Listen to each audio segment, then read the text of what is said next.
No அப்படின்ற ஒரு விஷயத்த குழந்தைங்க கிட்ட சொல்லிட்டோம்னா அவ்வளோ சீக்கிரமா உங்களுக்கு வந்துட்டு கோபம் வருது. அது வந்து நம்ம நோ சொல்றதுக்கு நம்ம ஸ்டார்டிங்ல இருந்தே பழகி வைக்கணும். திடீர்னு நம்ம நோ சொன்னோம்னா உங்களுக்கு அந்த இடத்துல கோவம் தான் வரும். இத்தனை நாள் நம்ம அப்பா அம்மா நம்மளுக்கு எஸ் தானே சொல்லிட்டு இருந்தாங்க.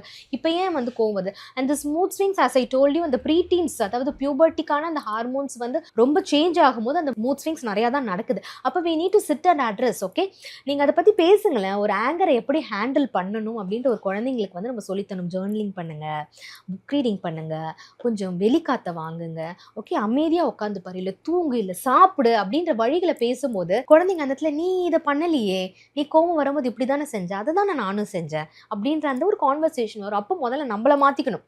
கோவம் வரும்போது நம்மள மாத்திக்கிட்டா தான் அந்த இடத்துல வந்துட்டு குழந்தைங்கள மாற்ற முடியும். அண்ட் இன்னொரு முக்கியமான விஷயம் என்னன்னா, ஒரு குழந்தை கோவப்படுறாங்க அப்படின்னா அவங்க ஓகே கோவப்பட்டுட்டாங்களா, you need to actually do this 3 things. முதல்ல வந்துட்டு அவங்க கிட்ட எம்பத்தியாக பேசணும். டேக் சம் டைம், நான் இங்கே தான் இருக்கிறேன், okay, I am there with you, எதாக இருந்தாலும் பார்த்துக்கலாம், நீ இப்போ கோவமாக இருக்க, உனக்கு எப்போ என்கிட்ட பேசணும்னு தோணுதோ அப்போ பேசு அப்படின்றத எம்பத்தி பண்ணணும், அக்னாலேஜ் பண்ணணும்.